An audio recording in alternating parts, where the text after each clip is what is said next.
शांताकारं भुजगशयनं पद्मनाभं सुरेशं विश्वाधारं गगनसदृशं मेघवर्णं शुभांगं लक्ष्मीकान्तं कमलनयनं योगिभिर्ध्यानगम्यं वंदे विष्णुं भवभयहरं सर्वलोकैकनाथं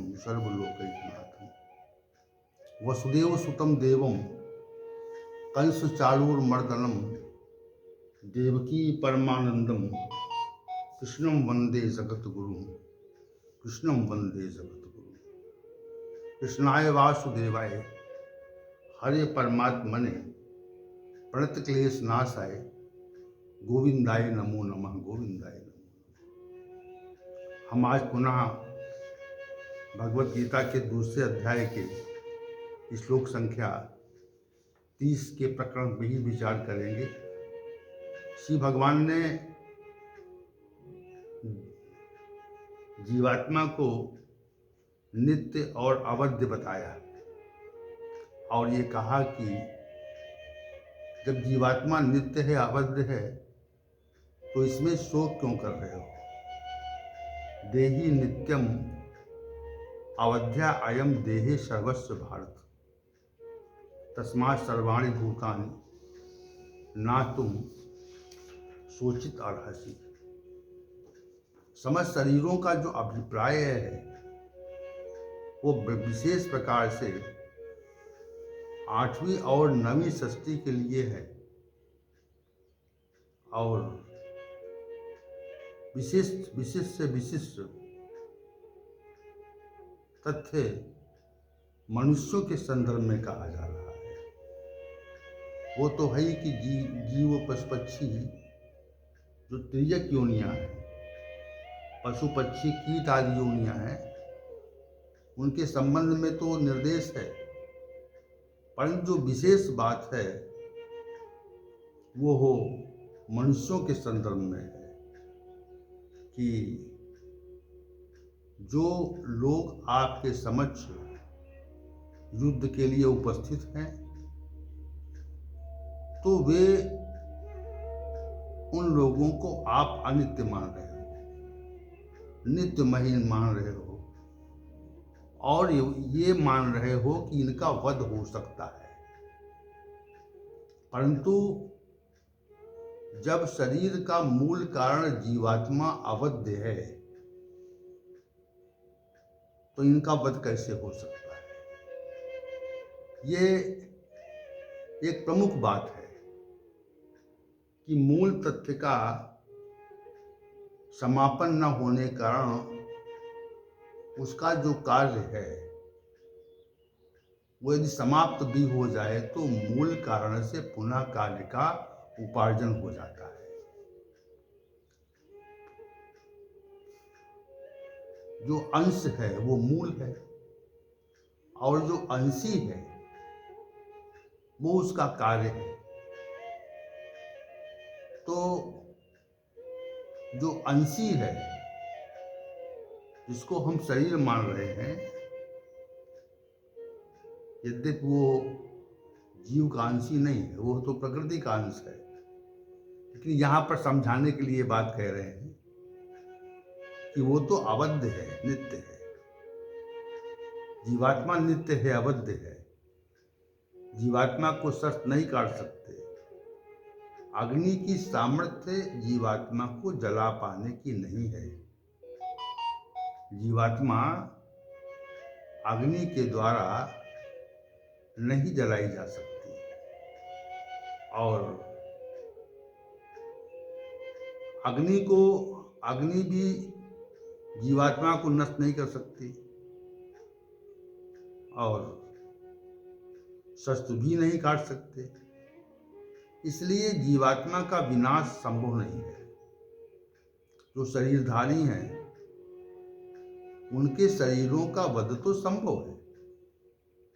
श्री भगवान ने ये अवध नामक गुण का जो प्रकटीकरण किया है वह अर्जुन का इस परिस्थिति से अवगत कराना है कि हे अर्जुन, मन में ये बात अच्छी प्रकार बिठा लो और अच्छी प्रकार से इस तथ्य को समझ लो कि जीवात्मा का वध संभव नहीं है, जीवात्मा का वध असंभव है। इस प्रकार हम किसी प्रमुख विषय को समझाने के लिए पुनः पुनः ये कहते हैं कि आप इस विषय को अच्छी प्रकार से समझ लो,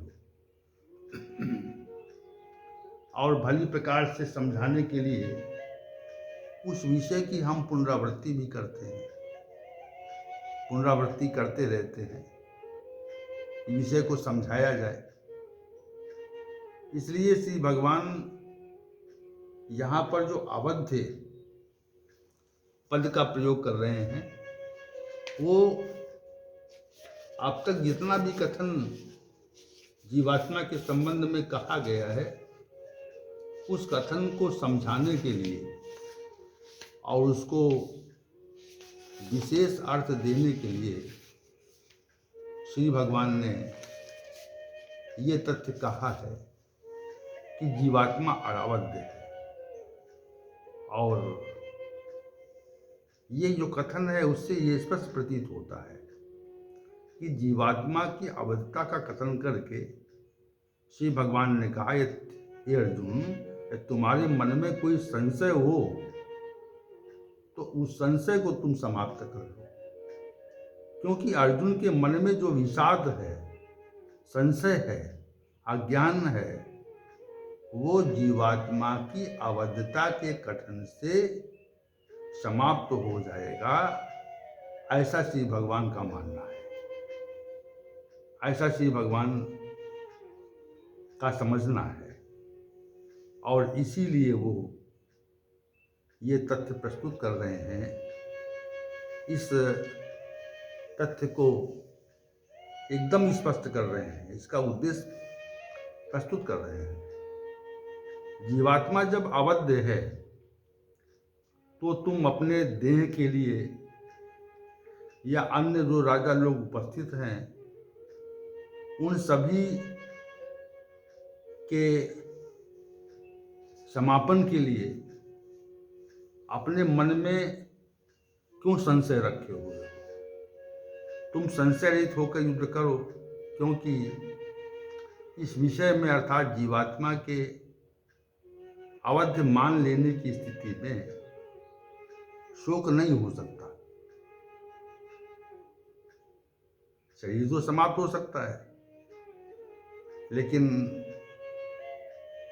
जीवात्मा पुनः दूसरे शरीर का ग्रहण कर लेगी।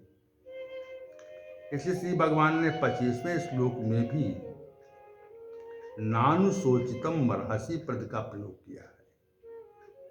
अब 26वें श्लोक में भी श्री भगवान ने नैव शोचित मर्हसि का प्रयोग किया। इस तथ्य को बार बार श्री भगवान कह रहे हैं, और इस प्रयोग से श्री भगवान ये स्पष्ट कहना चाह रहे हैं कि इस संबंध में तुम्हें शोक नहीं करना चाहिए। इसी तत्व को श्री भगवान ने 28वें श्लोक में तत्व का परिदेवना कहकर स्पष्ट किया है, और 30वें श्लोक में ना तुम सोचितुम मर्हसि पुनः कहा। एक ही कथन को बार बार कह रहे हैं श्री भगवान, और अर्थात श्री भगवान अर्जुन के शोक का निवारण करना चाहते हैं, और जो शोक उसके अंदर व्याप्त हो गया है, उस शोक का समापन श्री भगवान पुनः पुनः नानुशोचित मर्हसि तत्व का परिदेवना, इसमें शोक क्या है, ऐसा कथन करके श्री भगवान अर्जुन के द्वारा जो उसके मन में शोक उपस्थित हो गया है और विषाद प्रकट हो गया है, उस विषाद का, उस शोक का समापन करने का प्रयास कर रहे हैं। अब जीवात्मा के गुणों के उपरांत श्री भगवान उसे कर्तव्य कर्म का बोध कराने के लिए अग्रिम 2 श्लोकों को, विशेष श्लोकों को प्रकट कर रहे हैं। और ये दोनों श्लोक कल के विषय में हम प्रकट करेंगे, प्रस्तुत करेंगे। ओम सहनावतु सहनौ भुनक्तु सह वीर्यं करवावहै तेजस्विनावधीतमस्तु मा विद्विषावहै। ओम शांति ही शांति ही शांति।